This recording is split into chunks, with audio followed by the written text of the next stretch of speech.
agree the League of Nations and the United Nations were originally conceived as viable architectures of global governance to advance the pronounced lofty objectives that we all cherish. In this respect, and at a time when humanity is aspiring for a transition from the old, defunct global order to a new one, the overarching quest must revolve around finding outside tangential ideological acrimonies, enduring solutions to fundamental and outstanding problems that our global community continues to grapple with.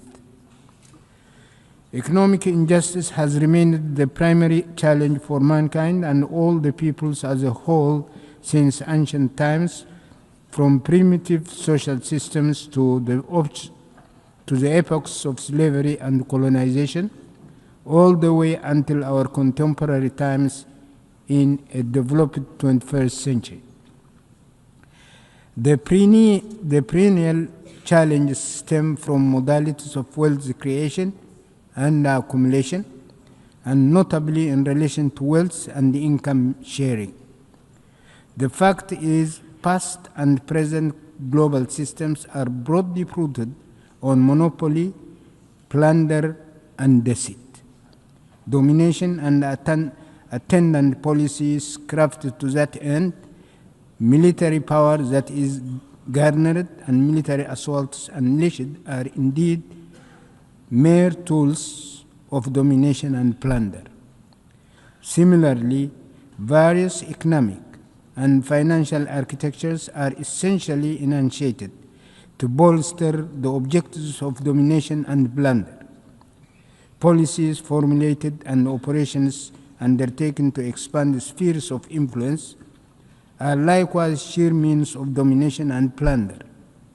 Subtle corruption constitutes another means of domination and plunder.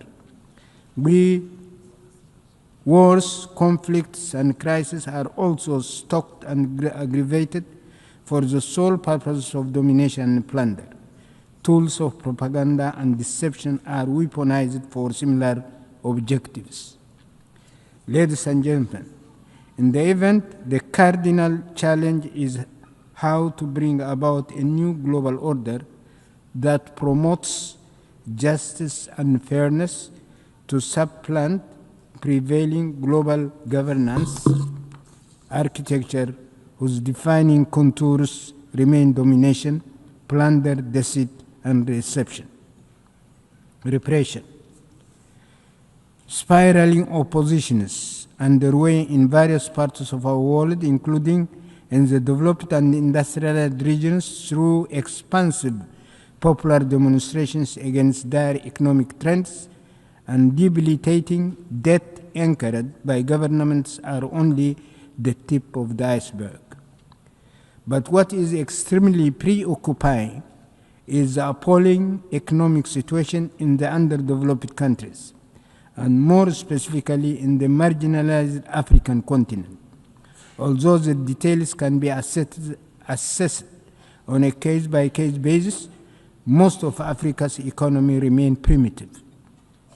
Africa remains a continent where raw materials are exported to the so-called developed economies for nominal prices, in which manufactured finished products are imported at highly inflated prices, where the economies are afflicted by huge losses in job opportunities, in which human capital and meager professional and skilled manpower are drained due to migration and brain drain, where presiding regimes lavishly waste borrowed money but cynically flaunt semblance of progress while burdened by mounting debt, are embroiled in corruption and political servitude to external forces, are afflicted by instability due to domestic polarization and endemic crisis, and where they face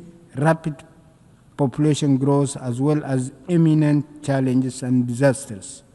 The scenario is very bleak indeed. Why was mankind's mission in the new century unsuccessful? The cherished mission does not contain novel and sophisticated inventions or ideological and philosophical dimensions.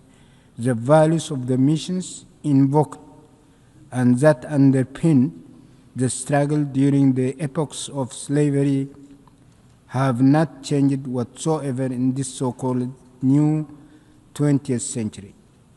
The aspirations of mankind are: 1. To fairly own their economic resources and the fruits of their work and march on a sustainable path of generational progress and prosperity by accumulating wealth. 2. To secure peace and stability in order to guarantee prosperity and economic growth. 3. To ensure prevalence of fairness and justice as vital prerequisites for peace and stability. To promote mutual respect, complementarity, and cohesion integration, so as to bolster widest regional and global peace and stability, as well as mutual growth. 5. To establish appropriate legal executive structure and associated mechanisms for the implementation of these fundamental human aspirations.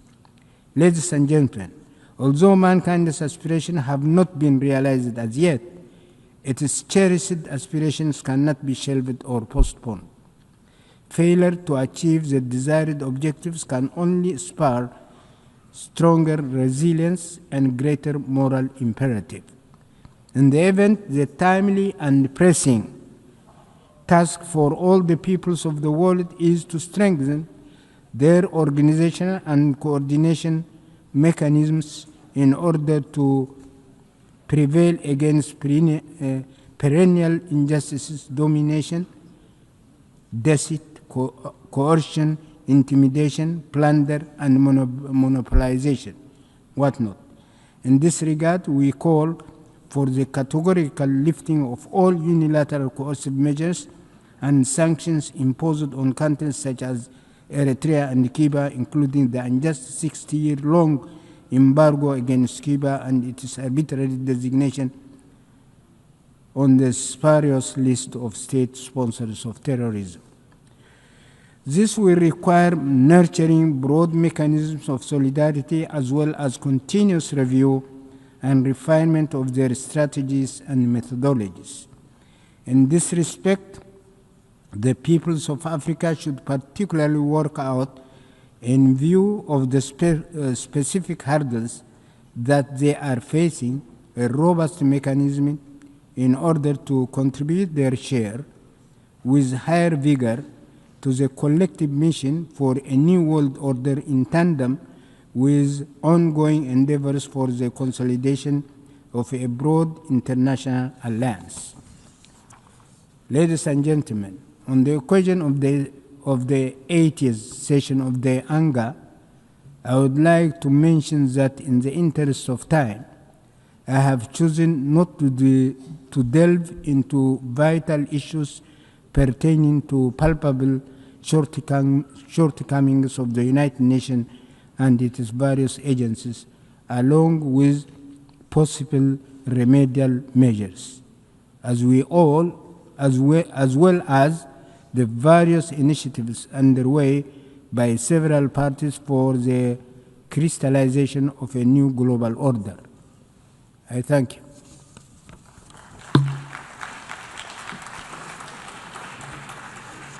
I thank the Minister for Foreign Affairs of Eritrea.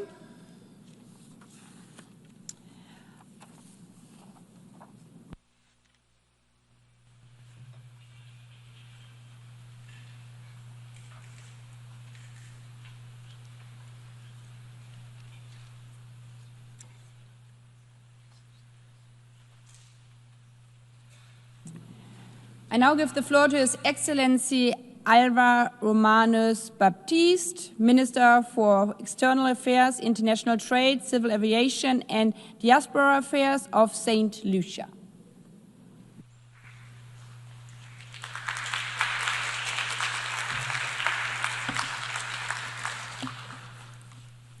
Madam President, in the words of the late Abraham Lincoln, the 16th President of the United States, the most reliable way to predict the future is to create it. The words of the late President are illuminated by Buckminster Fuller, who said, and I quote, "You never change things by fighting the existing reality.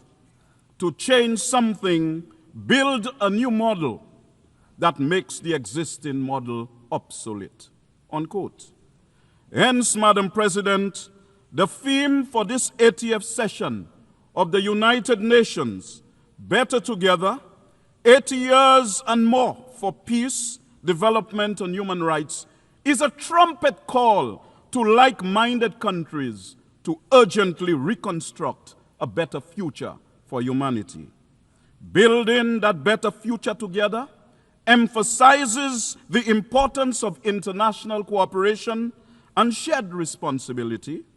It requires a framework defining a shared destiny, and that involves better coordination and coherence across multiple actors to deliver the most effective and sustainable responses.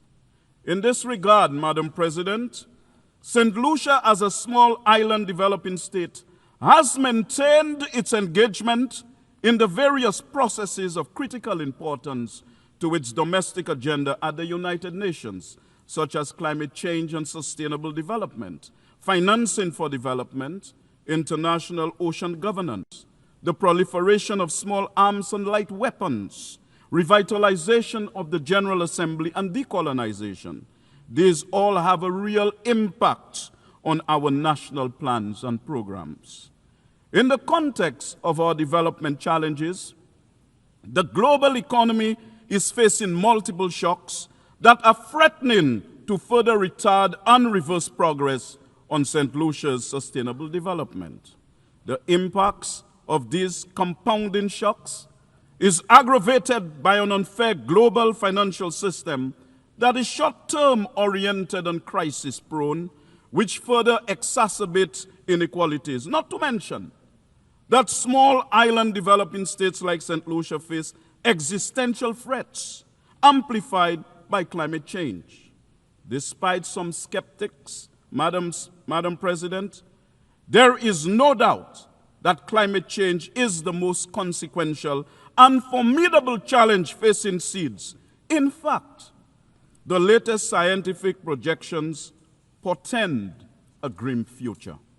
Consequently, addressing the climate crisis is imperative for the survival and well-being of humanity, transcending national borders regardless of size or wealth.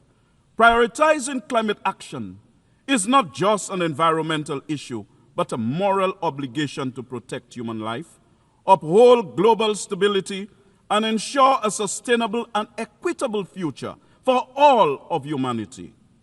The recent advisory opinion from the International Court of Justice, which was requested by this very General Assembly, now also frames climate action as a legal responsibility.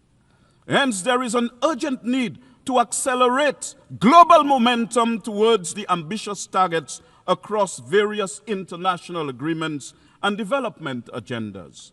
A common thread across these instruments is the need to address the unique vulnerabilities and special circumstances of small island developing states. Madam President, we also work in the UN context to strengthen relations with countries and regions and encourage cooperation while remaining staunch advocates of the principles enshrined in the UN Charter, the rule of law, and the process of multilateralism. And St. Lucia agrees with the UN Secretary General that, and I quote, "Multilateralism is not an option but a necessity as we build back a better world with more equality and resilience, and a more sustainable world. For we are confronted with challenges and threats largely emanating from the unilateral actions of powerful developed countries. and it is through the multilateral system of the United Nations that we can find comfort and the support to meet these challenges. However, the erosion of global trust, intensified by geopolitical divisions, economic disparities, and ongoing crises, threatens international cooperation and stability. As nations prioritize self-interest over collective well-being, diplomatic relations weaken and multilateral efforts falter. Madam President, while global solidarity is essential to uphold human rights, it is also important to support self-determination, especially for marginalized and colonized nations. Recognizing the right to independence fosters justice, equality, and dignity, and builds inclusive, sovereign societies that reinforce the universal principle that all peoples deserve freedom and self-governance. It is for this reason, Madam President, that the world must act urgently to bring an end to the gruesome carnage and injustices being perpetrated against the Palestinian people.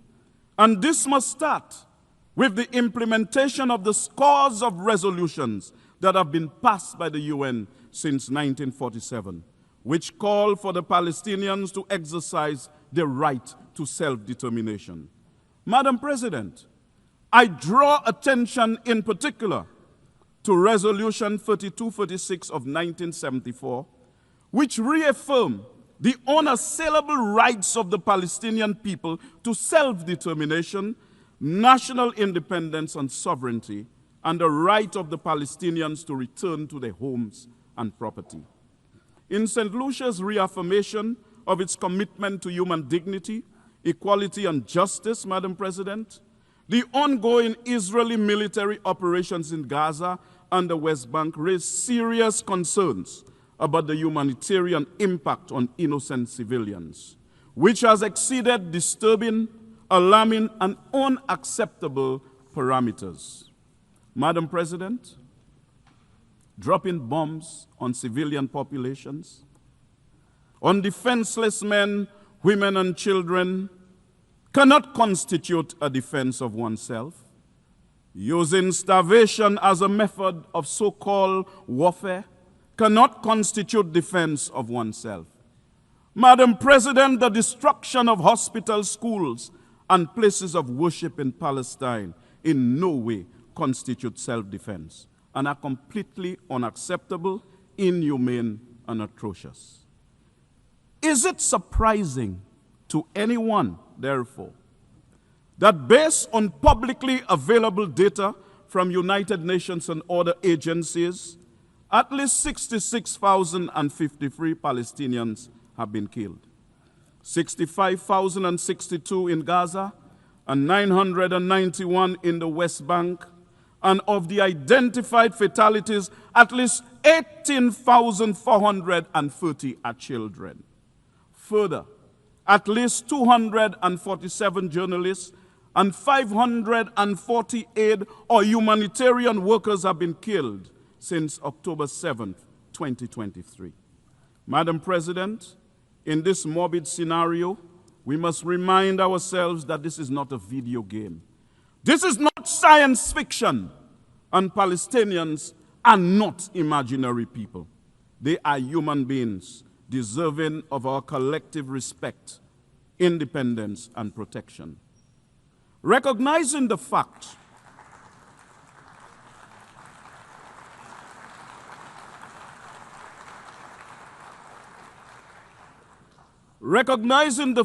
of the shared humanity of both Israelis and Palestinians should cause us to value equally the life of an Israeli and the life of a Palestinian.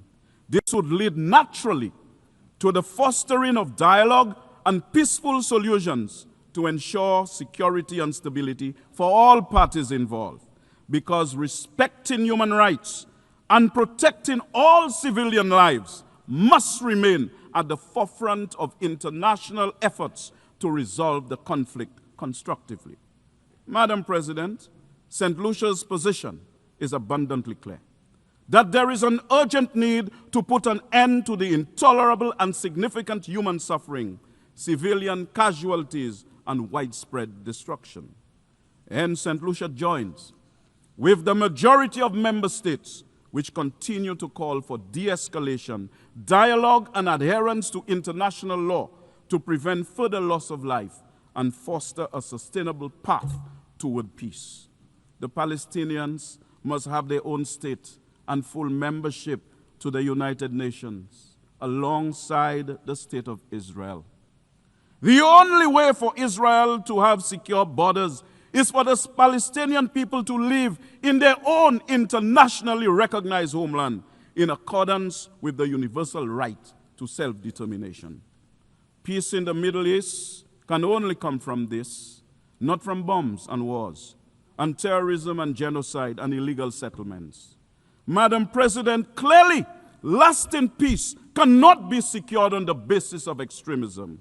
It must be pursued on the premise of mutual respect for the lives of both Israelis and Palestinians. Madam President, I speak to you today as one who's conscious of how the transatlantic slave trade inflicted unimaginable suffering, dehumanization, and economic exploitation upon millions of Africans. This is why we are adamant about our just cause for reparations from Europe for the African slave trade, which are a moral imperative rooted in justice and acknowledgement of profound historical injustices that have long-lasting consequences. Unsurprisingly, St. Lucia will sustain its condemnation of the atrocities being committed against the Palestinian people, rooted in decades of oppression, including the systemic undermining of Palestinian statehood. Madam President, since 1992, the United Nations General Assembly has consistently and overwhelmingly voted for the removal of the economic sanctions imposed by the United States on Cuba. It is time for all to respect and uphold the will of the General Assembly. Madam President, St. Lucia has consistently called for an end to the U.S. embargo on Cuba and its removal from the list of state sponsors of terrorism because we embrace the view that engaging Cuba diplomatically rather than isolating it would unlock opportunities to foster regional cooperation, critical for long-term peace and development in the Caribbean, as well as to create an improved security architecture for the entire hemisphere. This pragmatic approach aligns with global efforts to promote sovereignty, respect, and mutual understanding, demonstrating that diplomacy and constructive dialogue are more effective strategies than universal sanctions. Madam President, ending Russia's war in Ukraine is essential to restoring peace, respecting sovereignty, and preventing further humanitarian catastrophe. The ongoing conflict has caused immense loss of life, displacement of millions, and widespread destruction, destabilizing the region and threatening global security. Hence, ceasing hostilities would demonstrate respect for international law and sovereignty, encouraging negotiations over continued violence. Madam President, renewing our commitment to multilateralism also means that member states must take measures to reduce tensions and settle disputes in areas where, if not checked, conflict and war would prevail. It is for this reason that St. Lucia renews calls for the United Nations to allow Taiwan to meaningfully participate in the UN system. And I state categorically, Madam President, that UN Resolution 2758 of 1971 does not preclude Taiwan's inclusion and participation in the United Nations system. Madam President, Haiti faces an unprecedented humanitarian crisis marked by political instability, widespread poverty, environmental degradation, and a fragile healthcare system, all compounded by intractable gang violence.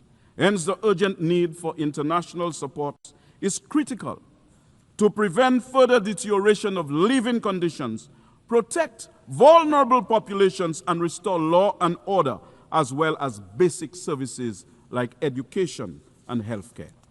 Without immediate action, Haiti risks spiraling into deeper chaos, increased violence, and prolonged suffering that will destabilize the region and undermine global efforts for stability and development. This is why St. Lucia is extremely concerned that the multinational security support mission is woefully short of the personnel and equipment it needs to effectively pursue its mandate.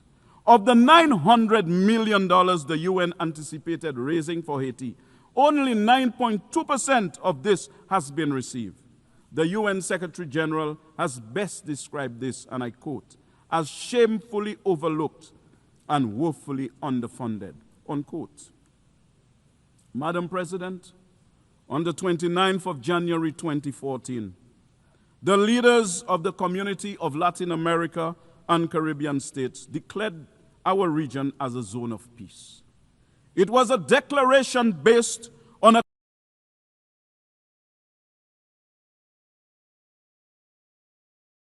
commitment to upholding the principles of the UN Charter.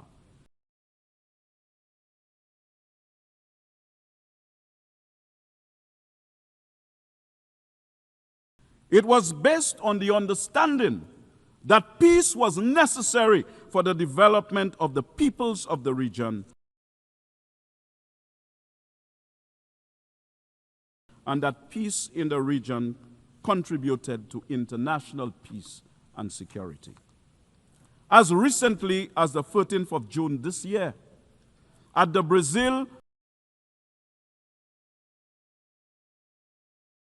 Caribbean Summit in Brasilia, the heads of government reaffirmed their commitment to maintaining the region as a zone of peace.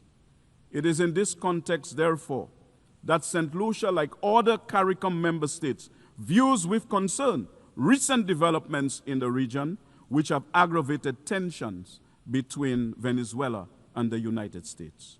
We pray, Madam President, that this tension does not degenerate into violence, hence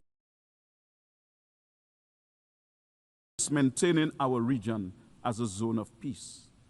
It is also in the context of the Latin American and Caribbean region as a zone of peace that St. Lucia is concerned over developments between Venezuela and the CARICOM member state of Guyana in relation to the border dispute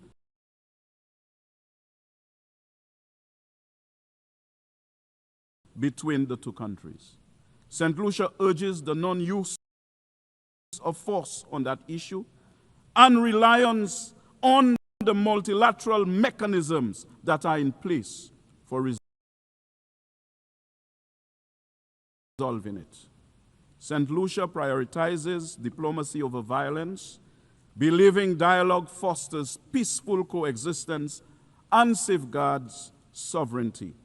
Small nations like ours can advocate effectively through non-violent diplomacy, demonstrating its moral and pragmatic strength, Madam President.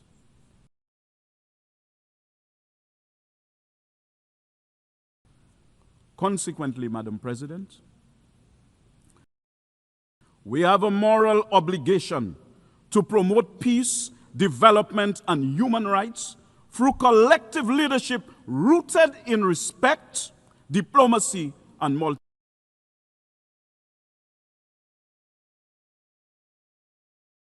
multilateral cooperation. However, Madam President, we have to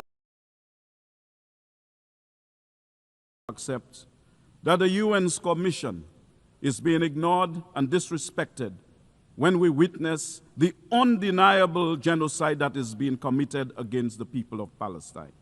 Further, the recent attacks on Iran, Syria, Lebanon, and Qatar speak to the violation of the UN Charter, which has now become normalized. We cannot deny that the UN's commission is being snubbed and disregarded, when after 3 years, Russia continues to flout international law and the UN Charter with its unprovoked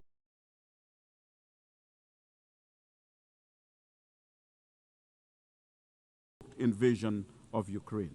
Similarly, the UN's commission is also being ignored in the 63-year-old unproductive economic embargo that has been imposed on the government and people of Cuba, despite the many UN resolutions calling for its removal. And we have to agree that the UN's commission is being disregarded in the conflict in the Sudan. These shocks to the UN's commission should be of concern to all member states, but they are of particular concern to all small island developing states like St. Lucia, not just because these conflicts threaten world peace in general, but because they are symptomatic of a departure from multilateralism and the adoption of an outdated notion that might is right. Clearly, Madam President, violence is not in consonance with the requirements of our times. In fact, it is abundantly clear that military dominance, which is an expired currency of a bygone era, is not moral tender and cannot purchase peace and stability in the contemporary global political environment. The old military order, though fraught with contradictions, is pregnant with renewal. Without guidance, its offspring may be disfigured by conflict. But with diplomacy as the midwife, this troubled gestation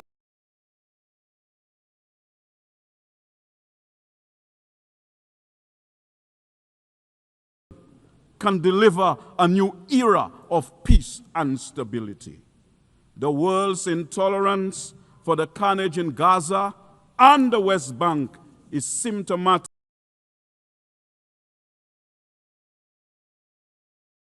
of its resentment for needless bloodshed. While military dominance enables death and destruction,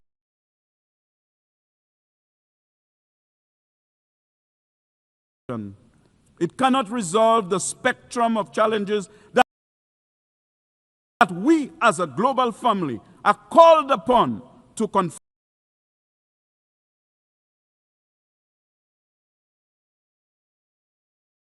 confront within the framework of our integrated whole. So, Madam President, the UN 80 initiative is essential to revitalize the UN's effectiveness amid crisis, enhancing multilateralism to restore trust and address issues like climate change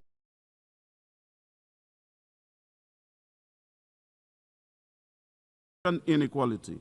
Madam President, despite challenges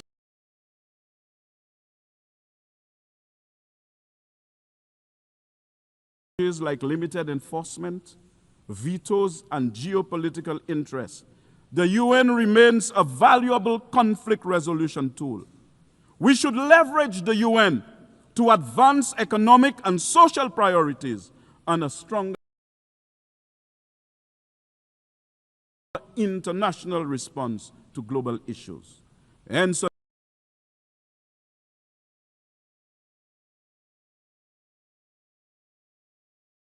new model for the United Nations should prioritize reforming its decision-making processes to enhance efficiency, accountability, and inclusivity, addressing current limitations like veto power and bureaucratic inertia. This model would shift towards a more equitable representation, empowering developing countries and marginalized groups, ensuring their voices influence global solutions. It would strengthen the UN's capacity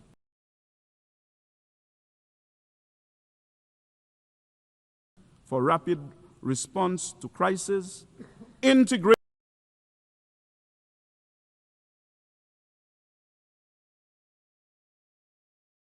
innovative approaches like technology and multi-stakeholder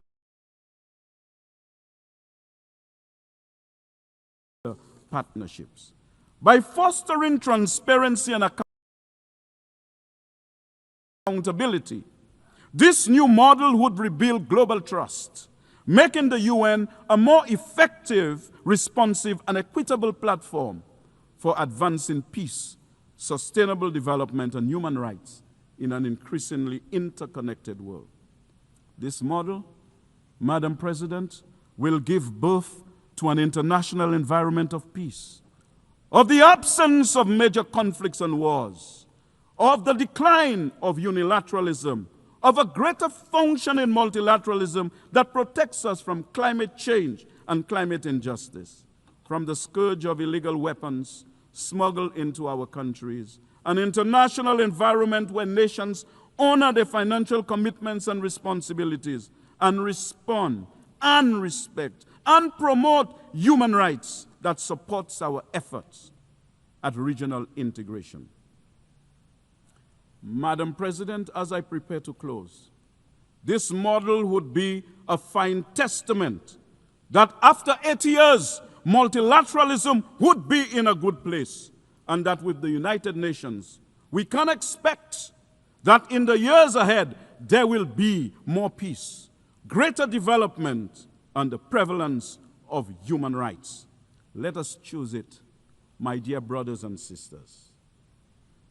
Let us reach for it, my dear brothers and sisters, because after all, in the words of Buckminster Fuller, we are called to be architects of the future, not its victims.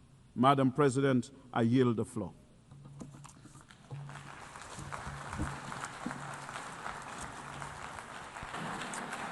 I thank the Minister for External Affairs, International Trade, Civil Aviation and Diaspora Affairs of St. Lucia.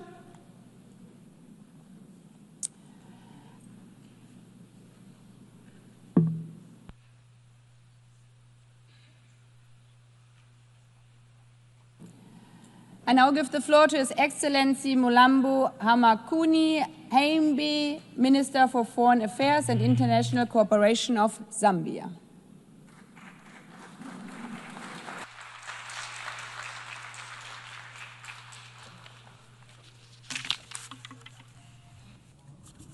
Your Excellency, Madam Annalena Baerbock, President of the 80th session of the United Nations General Assembly, Your Excellency, Mr. Antonio Guterres, Secretary General of the United Nations, Your Excellencies, Heads of State and Government, distinguished delegates. I am honored to address this August Assembly on behalf of Mr. Hakainde Hichilema, President of the Republic of Zambia. Allow me, at the outset, to congratulate you, Madam President, on your election to the presidency of the 80th session of the General Assembly. The choice of theme, Better Together, 80 years and more for peace, development, and human rights, is timely as it underscores the need for us to work together for the common good in the face of multiple global challenges.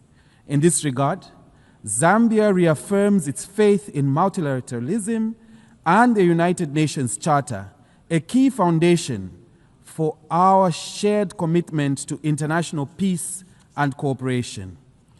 Over the past 8 decades, the United Nations has been the cornerstone of global peace, security, and cooperation. It has helped prevent major conflicts, advanced decolonization, supported peacekeeping missions, and played a leading role in advancing global action in public health, education, and humanitarian relief that have saved countless lives. Through initiatives such as the Sustainable Development Goals, it has mobilized nations to reduce poverty, improve public health and education, as well as promoted gender equality. We also note that peace is intrinsically intertwined with development, as there can be no sustainable development in the absence of peace. Therefore, the UN's efforts at peace building and peacekeeping are very critical for the development of all regions of the world, even those seemingly distant from the war front. We recognize, however, that the UN has been slow to react to some of the conflict situations which has led to serious humanitarian crises. We also acknowledge the need for key reforms and genuine inclusiveness, particularly for Africa, whose voice remains stifled after 8 decades. We must reflect on this and other areas that could be enhanced. Those challenges remain. The United Nations has proved that multilateralism can deliver tangible progress for humanity. We are confident that the Pact for the Future and the Declaration on Future Generations agreed upon during the 79th session renews our hope and solidarity to sustain the momentum of the past 80 years. Madam President, as we undertake these reforms, it will be important to ensure that the pursuit of efficiency should not be at the expense of the United Nations' reach and impact on the interests of developing countries, particularly those facing the largest implementation gaps in the SDGs. The UN 80 initiative must strengthen delivery in the 3 core pillars of the United Nations of peace and security, development and human rights. We must preserve those parts of the UN that work. For instance, the resident coordinator system has helped coordinate various UN development agencies to ensure they work together effectively, efficiently, and transparently in supporting the host governments achieve SDGs. These reforms must serve to strengthen the RC system. Madam President, we meet at a critical moment when escalation in geopolitical tensions pose a significant threat to the gains made in the 80 years of the United Nations' existence. This exacerbates the existing challenges and places multilateralism under threat. Further, we have witnessed how challenges such as ongoing conflict situations, climate shocks, and the pandemic have negatively impacted the global economy. It is therefore clear that a short period of war or crisis can erase decades of development gains. We therefore categorically condemn war and aggression and urge all parties in conflict to choose diplomacy over violence. Allow me to re-echo President Hakainde Hichilema's constant reminder to the world that instability anywhere is instability everywhere. Zambia therefore remains an advocate for peace, human rights, good governance, and inclusive development for a strengthened multilateral system. Further, we remain committed to the principles enshrined in the United Nations Charter. Zambia has been actively engaged in regional peace efforts. We continue to support the work of the African Union and regional organizations in mediation and peacekeeping, including in the Horn of Africa and the Great Lakes region. Here at the United Nations, we as African nations count on the continued support of the international community in initiatives to silence the guns in Africa and resolve conflict worldwide for a more secure world. Madam President, inspired by the 2030 Agenda for Sustainable Development and our national vision, we have undertaken bold reforms to improve the lives of our people, even as we recover from the devastating drought that affected our country in 2024. A cornerstone of our strategy is investing in our people, especially the youth. Believing that education is the greatest equalizer, our government introduced free primary and secondary education for all children recruited and recruited, a number of teachers to improve the quality of education. We further recognize that a healthy population underpins productivity and inclusive growth. Zambia therefore remains steadfast in its pursuit of health for all by building resilience, equitable and accessible health systems. We are expanding infrastructure, providing essential supplies, and deploying thousands of health workers to underserved areas, among other interventions. While we recognize the changing landscape in official development assistance, we call on development partners to continue their effort to support HIV/AIDS programs, especially with antiretroviral therapy, so that countries such as Zambia that have made progress in the fight against HIV do not regress on account of funding constraints. We therefore look forward to upcoming World Social Summit in Qatar that will accord us an opportunity to engage on key social development issues and advance social progress, ensuring that no one is left behind in the global sustainable development journey. We urge all member states and development partners to prioritize health spending as a strategic investment because human capital is the greatest asset of any nation. Madam President, to protect the most vulnerable, Zambia has scaled up safety nets. Our social cash transfer program now reaches over 6.5% households.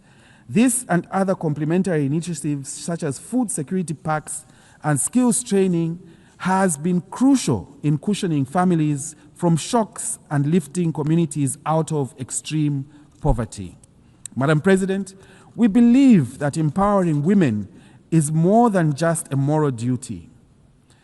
When women thrive, families prosper and nations advance. We therefore place women and youth at the center of our transformation through affirmative measures that enhance women's participation in decision-making and protect their careers and families. We continue to lead efforts to eliminate gender-based violence and child marriage through strengthening laws and community awareness programs. We call on the international community to redouble efforts towards gender equality, especially as we commemorate the 30th anniversary of the Women's Conference and Beijing Program of Action. Madam President, Zambia's economy, like many other developing countries, has endured turbulent times in recent years. Upon assuming office, our government's highest priority was to restore macroeconomic stability, which we are steadily delivering. We implemented difficult but necessary reforms to restructure our public debt in order to create fiscal space. This debt restructuring, alongside our ongoing IMF-supported program, has put Zambia firmly on a path to debt sustainability and renewed investor confidence.